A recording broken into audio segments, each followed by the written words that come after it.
buddy Jeff. Buddy. So we're gonna Hey, go in Ryan. today to an amazing episode. We're gonna be talking about leveling up your 5 to 9. I know it's definitely a different one today. Yes, definitely. To the HPLS podcast. Live, relevant, and high performance information, conversations, and education weekly.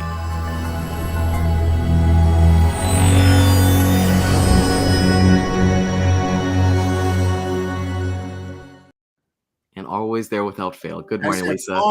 boom. I'm telling you, Lisa, I can't wait until Dan comes back because this way I can challenge it every morning. You're gonna hit it back. And actually, we got some You're in competitors. trouble, Actually, kid. good morning, Ashley. Hope you're doing well. Thanks so much for Hi, joining Ashley.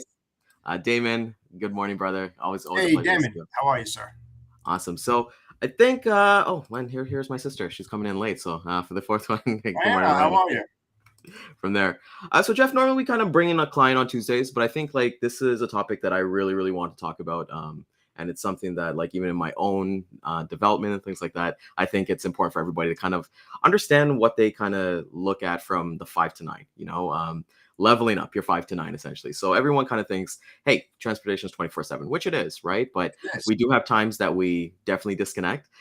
So we kind of consider maybe it's a 9 to 5. But what are you doing in your 5 to 9 a.m. or even 5 to 9 p.m. could actually help you break through obstacles that's kind of going on right now.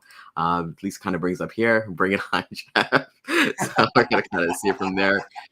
So getting into it, like I said, I kind of throwing you for a loop here because I know weren't expecting this, but that's a good thing about us kind of freestyling this, right? Yeah, I love it. I love it.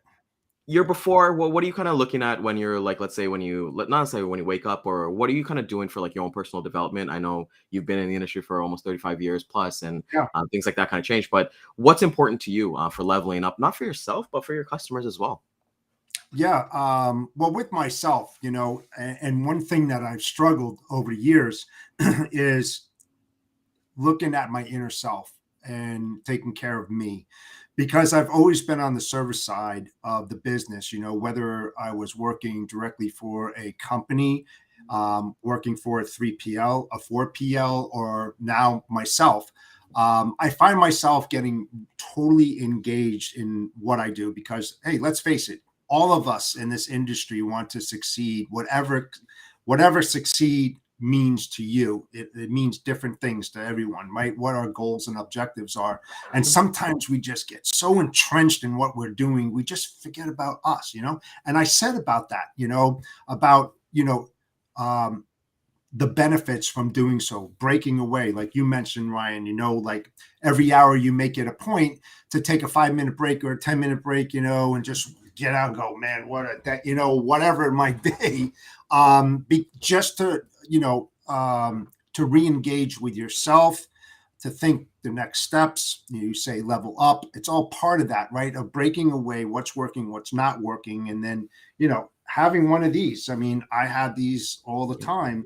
And it's like, write down those notes. When things happen, things that are said, take time out to read what happened. Why did it happen? And then how can you do things a little bit better? Now, I've been, like everybody knows, I've been in the business for 35 years, and every day there's a new development. There's a new challenge, there's a new goal. There's a new objective. You're always recreating something that you created, if that makes any sense. That's the only way you're going to level up and get to that next tier, that next plateau to out-service everybody, to differentiate yourself from others. That's what we try to do into the industry, So it's more of taking care of yourself, and then the backside of it is how are you going to take care of your customers more than you ever did before. I mean, I don't know. How about you, Ryan? I mean, what do you do to level up your day? I know what you do. I just said part of it, but what else do you do?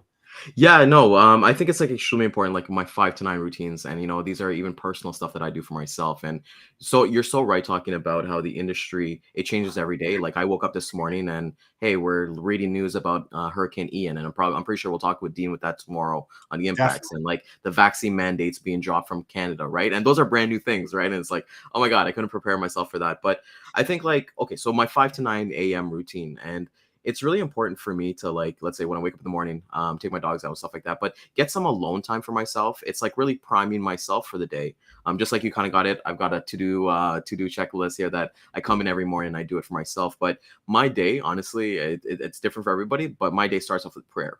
Just basically putting the good vibes into the universe that, hey, like, I'm gonna make sure that everything kind of happens. Whatever's gonna happen, it's gonna happen. I'm gonna control the controllables, like we always kind of talk about, right? But when I kind of start reading articles, I'm big on reading articles, listening to different podcasts, going on LinkedIn as well, right? Because once you kind of fluff out all the stuff that's on LinkedIn about like sales gurus and all the influencers stuff, you can actually get some really gold nuggets, right? And everybody watching, like, what do you guys kind of do to prime yourself in that AM? Because we'll take it at two parts in this video in terms of the AM priming and then the PM priming, even the midday priming, Jeff. Like, yeah, let's say when you're doing everything like that, you got some downtime to yourself and things like that. Are you looking at things like, let's say, some courses? I know maybe probably not, but like looking at the articles. What's kind of like your go-to?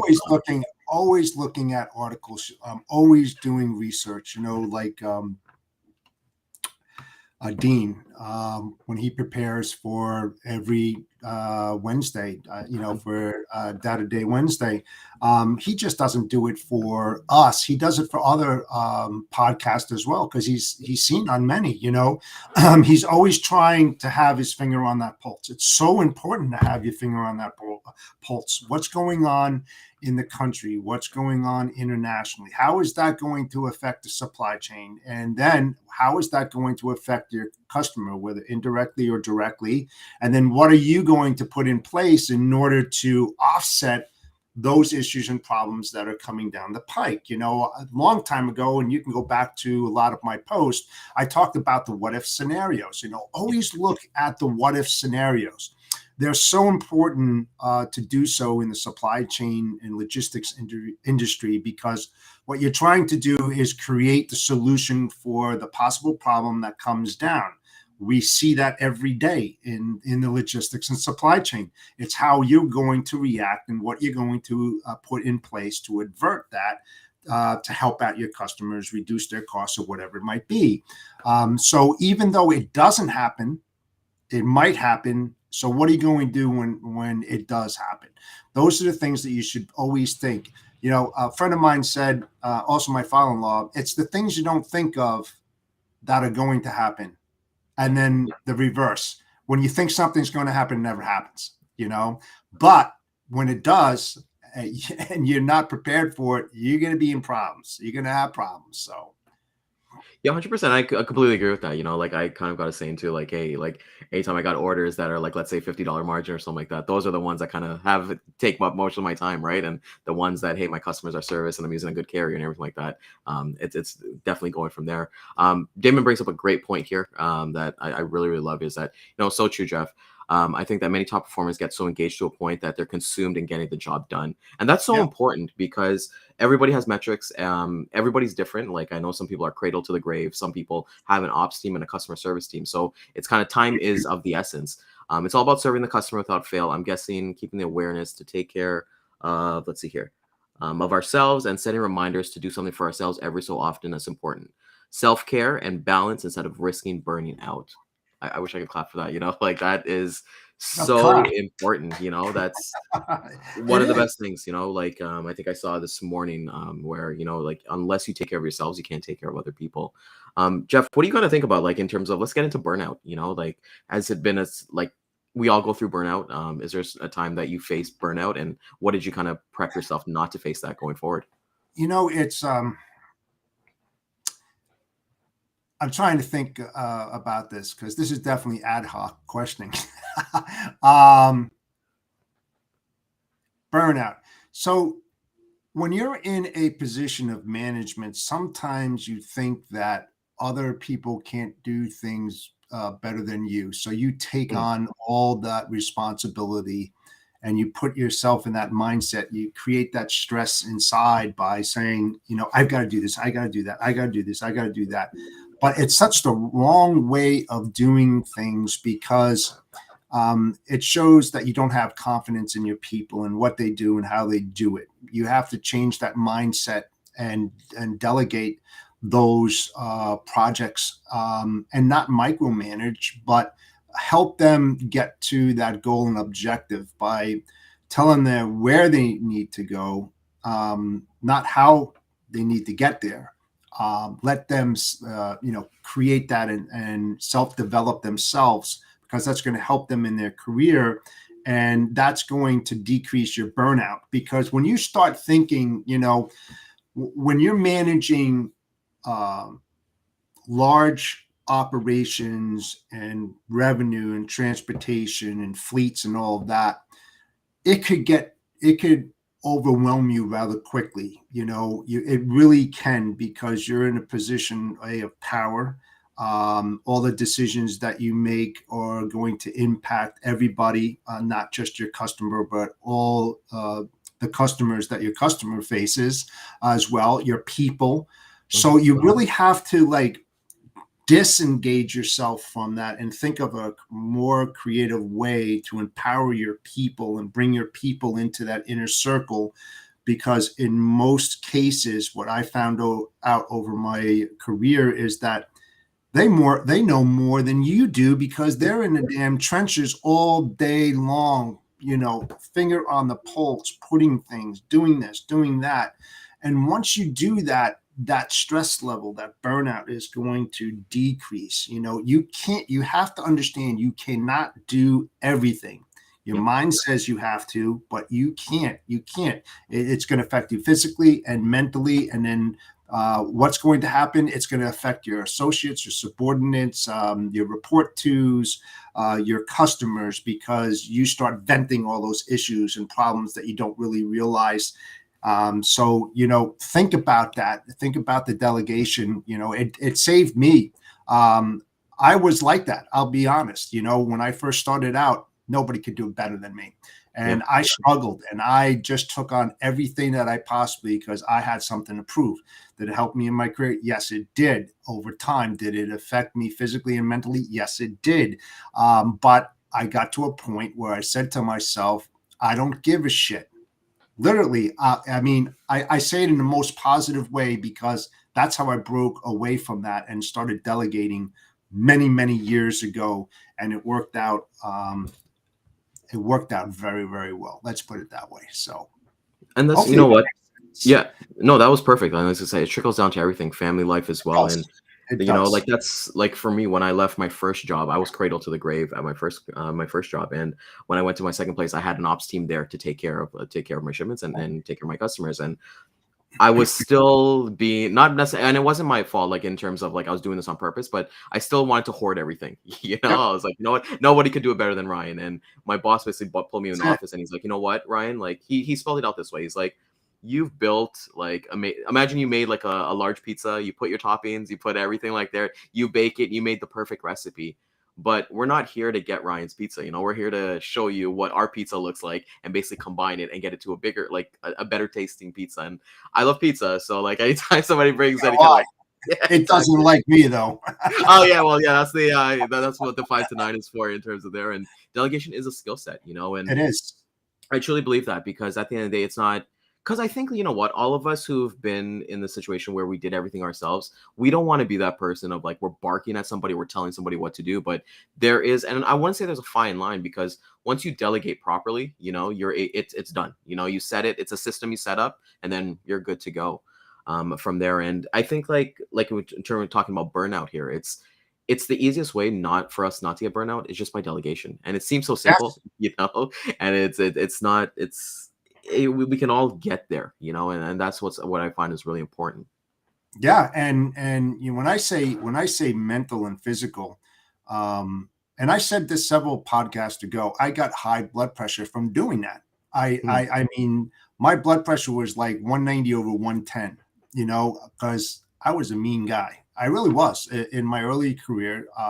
It had to do with no delegation, my power, my ego. I had to do everything, and it didn't creep up on me. It just smacked me hard. And I was at that point, 25, 28 years ago, I said, I don't give a shit, seriously. And All of a sudden my blood pressure came down. I started rethinking my approach to the delegation, and things just started working out. And, because at one time I would consider myself a follower, and then Mm. became a very good leader and mentored people and coached people and helped them to get to where they need to be. And I kept that positivity and kept that direction and kept on the same path for, almost 30 years now. Helped out a lot of people, and I continue to do so because our industry is just so small, even though it's so large. And a lot of people out there are following in my footsteps when I started out, and I don't want them to get there because it's just it's self-destructing. It really is. It's a tough industry. Supply chain logistics is a very tough industry. It's not meant for all. Yeah. And if you don't have the right instructions, the right mentors, the right leaders to help you to go down that right path, you're going to be in trouble. And I was very fortunate to have some of the best out there. I don't need to name them. If they're listening to this podcast, you know who you are. And the best in the industry. Great guys. So we kind of say that. And Damon brings up a great point here, saying onboarding customers becomes a challenge, especially with dealing with all the departments to cohesive operation with full transparency, while understanding the customer's needs as a manager or pressure can be turned up. And, even when we got the SOP, I know, Jeff, you were mentioning when the first week I was on that, I think you have like a 64-point SOP that you kind of do, or even more, Yes. right? That ensures that, hey, everything is set in stone. But at the end of the day, it's kind of like a blind date, because it's like first you're trying to court them, Yes. and then it was like that, and then you finally get there. This is the blind date, and you don't know what to expect, so you don't want to say anything wrong. You want to be nice and everything like that. But as Damon as well brings up here early on, it's tough, but it gets better, and that's the most important thing.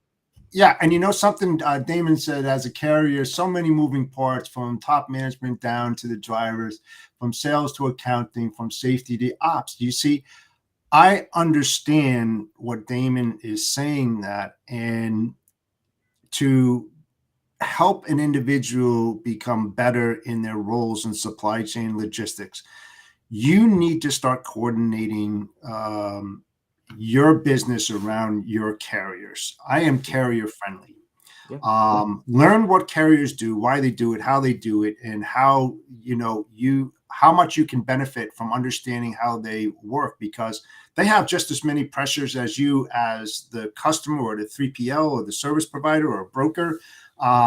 You create a lot of issues for the carriers. And look, I'm not gonna let the carriers off the hook too. They do the same thing to shippers and service providers, 3PLs, brokers as well.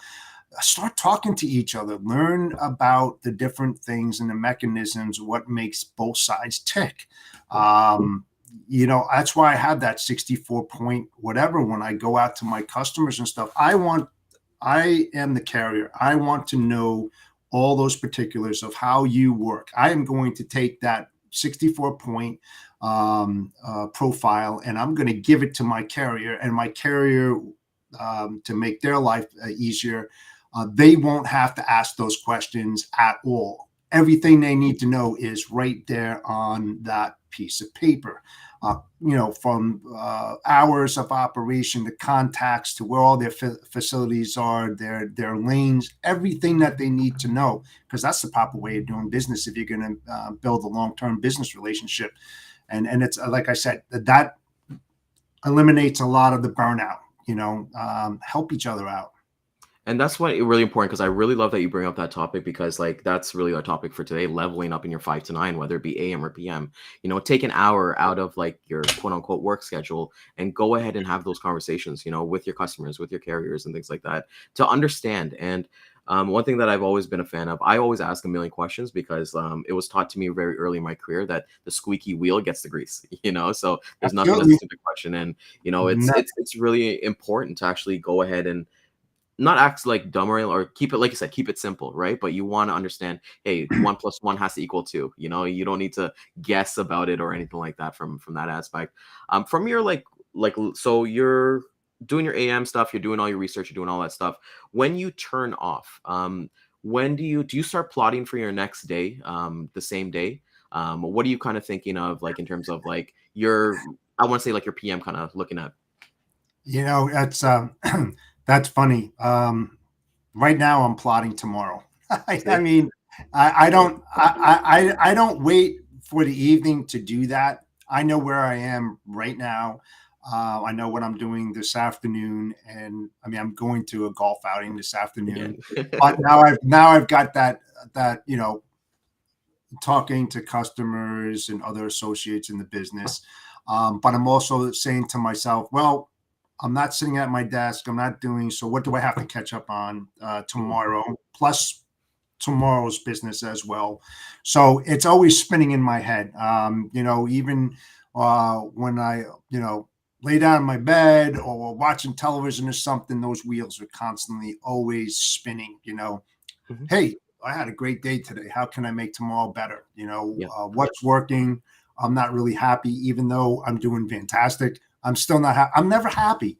It's just the way I'm built. I'm never really happy. It's always like, what can I do? Who can I partner with? What can my partners and I do better? What worked today? Did we fail? Just everything. You have to do that. The switch is never turned off. There's that great commercial I talked about not so long ago, the Corona commercial, where the husband and wife sitting in their chair looking at the ocean. The phone rings, they take it, they throw it in the ocean, right? Sometimes you have to break away and do those kind of things just to recenter yourself, to get grounded. But most of the time, if you're in supply chain logistics, your mind's always going, man. Yeah. I don't care what you say. It's always turning into that business.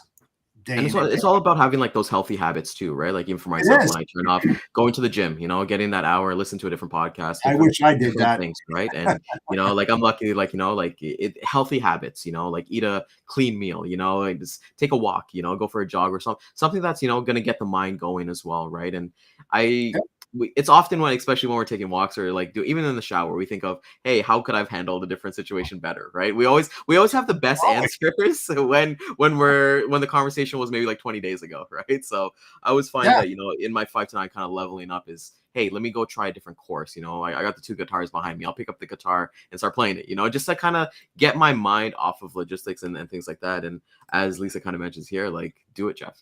And it's awesome to kind of see here. Like as you said, your mind is always turning. I think you should throw the phone sometimes, but make sure it's like one of those cheap Motorola flip phones, so you don't have to like recoup a $1,800 like iPhone. Nextel. Yeah, exactly. Just throw them. That's fine. It's like I got 10 of those. I can get rid of those. Flip phones, That's awesome. Not $1,000 iPhone. Exactly. Leave the $1,000 iPhone at home, and kind of go from there. But no, most importantly is that when you're thinking, don't always think about yourself. Think about your partners, your family, your business, your customers, your carriers. Always bring them into the mix while you're thinking, because you have to be well-rounded from cradle to grave in the supply chain logistics industry. You always got to think about all these different variables, that the touch points that you deal with every single day. If you're only thinking about one thing, you're not doing yourself any justice. Have an open mind, be very versatile, and continually to think what's best for all, not what's best for me. I mean, seriously, that's what you really need to do. And don't be afraid to call. Like if I was doing business with Daman, I would call him up, man, what's happening on your side?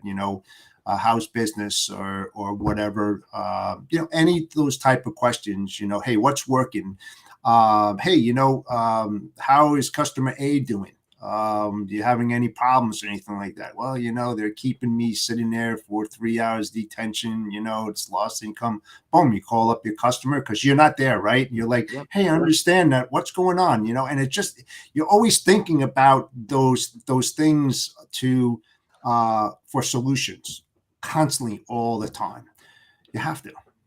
And it's ongoing, and especially like people like I know like one of your biggest messages like to newer reps, like drop the script, like be human, and from there. And one thing I'm a big believer, and maybe this will kind of like ring true for people kind of like newer in the industry, is like, hey, if you're having problems on the phones or you're having problems with emails, don't just give up. Like try different things. Like I've read that take an improv class, or take like a public speaking class or something like that. Like take different things to level yourself up so that you can be better for your customers. And it's just not about hey, let me just go with the script. I got a lead. I think we mentioned it yesterday that I was reading on Reddit that this guy had like a 600 lead list that he had to call and things like that. And it's like, I hate this industry. I want to get out. And he's in it for like 2 months. And it's like, well, obviously your training wasn't adequate, right? But what are you doing for yourself? And I think with Daman kind of bringing here is that David would definitely be calling you too. So we're gonna have like a group call after this podcast. Yeah, there you go.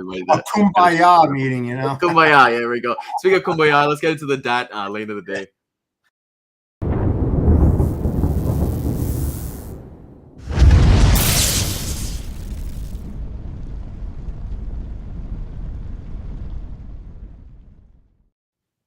Today's lane of the day is going to be reefer out of Lakeland, Florida, going to Atlanta, Georgia. Line haul RPM is $1.49 a mile. With fuel, it's going to be $2.17 a mile. Contracted rate with fuel is looking at $2.15 a mile. Year over year change has been about minus 9 cents. Comments: recent upward movement towards this lane, possibly due to hurricane preparations. The current rate is 20 cents higher than the August average. That's awesome to hear there. I think maybe with Lakeland, you got a lot of what do you call it? A lot of maybe some turkeys are moving, like getting some butterballs giving from there. But it's awesome there. So we got from there. You know what you were saying before, and I wanted, talking about making phone calls. I'll sum it up. Don't fake it to make it. Yeah. Be you. Don't dial for dollars as well. Yeah. Be you. Don't sound like a mechanical, monotone, scripted pitch when you talk to people. It's like when you're walking down the street and someone asks you for directions. How do you act when you say, "Oh, you take a left"? You're just being you. You're just be you. Don't fake it to make it and sound like something that is just, what the hell is this? I mean, it's the best advice I can give anybody. Don't have that script in front of you and go, "Hi, my name is Ryan Mohammed." No, you can't do that. It's no, like, you can't. It's not going to work. And it's about like to work. It's not going to work. And that's why we're having the episode today. Like make sure you take these courses, you listen. Like if you're newer too as well, record your calls and listen to them. And you can only get better by your own self-discovery and being yourself, right? Because as much as people say, hey, be yourself, don't follow a script, I feel in my mind, when it comes to scripts, I don't follow a script. I follow like a framework, right? In terms of I know what questions I'm going to ask. And like, if it gets a little bit too off topic, I know where to kind of bring the conversation back to, because time is of the essence for everybody. Right. So get rid of the scripts, and, always test, and coming back to your 5 to 9, like work on those different things in your off time, your morning. I know Lisa always mentions she does her affirmations in the morning, which I kind of do myself as well. Find things that work for yourself. So in the morning, 5 to 9, prep yourself. In the day, it's game time, and then in the night, kind of detach and then reflect for the next day. What do you think, Jeff? Yeah, absolutely. And to get back to your comment about the questions that you're going to ask. Sometimes those questions aren't relevant because you have no idea what the engagement is going to be with that prospect. Where you have to have those questions on a fly because you're listening, you're absorbing, and then you're like, this is the question I want to. What the goals and objectives are and the end results that you want to accomplish after that call, but no two shippers are the same. It's like you have to be a chameleon and be able to change your skin on a dime based upon the response, that they're giving you, because it's going to change, and it's going to change rather quickly. You can't have those set questions. And it works too, especially when it comes to your niche as well. It's not going to work that way. Yeah, not for everybody, right? If you have like your niche, you're kind of understanding, hey, customer X does the same stuff as you guys. Are you guys kind of facing this? And kind of keep it open ended and not closed. And like Damon said here, get educated by having smart conversation and ask smart questions. And that's why I'm a big believer in like improv. I know I mentioned it here, but improv is really thinking on the fly, like find your local improv class and just drop in and try it. Because just like you're talking with Jeff here, like, like all these questions that you're asking your customers and they throw you for your loop, you're going to be like, oh crap, what are you gonna say? Oh, let me call you back. Let me go check my script for this, right? So right, and don't be afraid. Dan said this a long time ago. Don't be afraid to say no.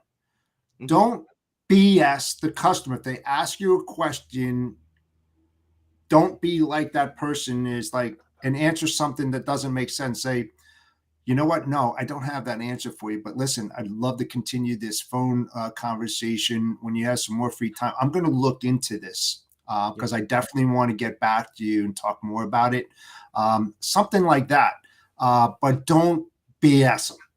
Yeah. Don't be. You're going to be yes man as well. You're going to be caught with your pants around your ankles for sure. And you don't want that. And it comes down to like, let's say you're working with a customer and they give you like a new lane, and you're like, yes, I got a new lane. Let's go get it. And then you realize, crap, this is not going to work for my network, and go from there. And Lisa kind of mentions here, plan your work and work your plan. I couldn't think of anything better than that, like for her, when the plan doesn't go as planned, she has to remember to be flexible as life happens. It always, hey, maybe tonight I'm planning to eat some pizza, but then my wife say, hey, I want some sushi, so that's it. It's the way that we kind of go. Be flexible, be open, learn to absorb the things that you never thought of, because at one point in your career, those questions are going to come up when you don't realize it. And then you're going to revert back and say, I remember something like that. And this is how, and what I said. I mean, you got to throw audibles too, right? Yeah, you got to throw audibles as well, right? Like things. Oh, definitely. And you have those.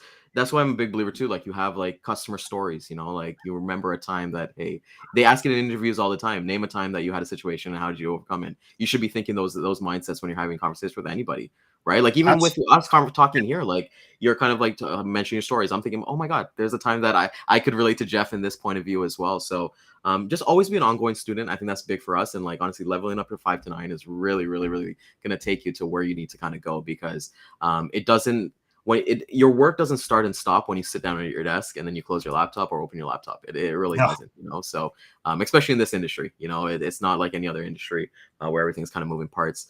Tomorrow. I'll tell you what, real quick, I don't know how many years people have been in this business, but if I'm still alive in the next 35 years, let's have another conversation. I bet you any amount of money that what you're saying right now, that whole philosophy, everything that you said right now is going to change immensely. I mean, unbelievable, because I remember when I first started and the thought process and everything that I thought I knew, I didn't know. And then as time went by, you are going to be amazed 10, 20, 30 years from now, how much better you are as a person, how resourceful you are going to be. It is going to be amazing. Trust me, you're not going to know it all right now. You're not. No, yeah. Even if there's people out there that they're not going to know it all, like CEOs and VPs of like these top companies, they don't know it all, right? And at the end of the day, like that's what the best thing about our industry is, like there's no even want to be an accountant, right? That was my major in college, and you do all these books, you do all this training, and then you're there. You've reached the mountain peak, right? But nothing really changes too much on that. You can do a balance sheet or do a goes by fast. Yeah, exactly. So with that being said. Yeah, it's awesome. Tomorrow we're gonna have Dean tomorrow with Data Wednesdays. It's gonna be amazing. Please tune in, because there's a lot of impacts. Like I said, we're definitely gonna be talking about Hurricane Ian. We're gonna talk about the COVID restriction in Canada being lifted, and some other things that are gonna be important for as we kind of go into Q4. We are gonna be live again at 12 p.m. and 3 p.m. Eastern time on YouTube, Facebook, and LinkedIn. Please like, comment, share, subscribe. Definitely give us all the engagement that you can. Want to thank all the amazing viewers. Jeff, always a pleasure, brother. It's honestly a lot of fun I love that I threw you off the loop today. Yeah. Thanks. You're welcome. You threw me off the loop yesterday with the obituary guy, so at least we're at time 1-1. All right, take care, everybody. All right, man. Have a great day. Centurion Trucking, our motto is people before profit. Today's market requires more transparency, consistency, and focus on what our clients need to win. Centurion Trucking and American Logistics are poised to help their clients achieve and surpass their targets. If you're looking for a team that honors your needs, dreams, and aspirations, then get a hold of Daman at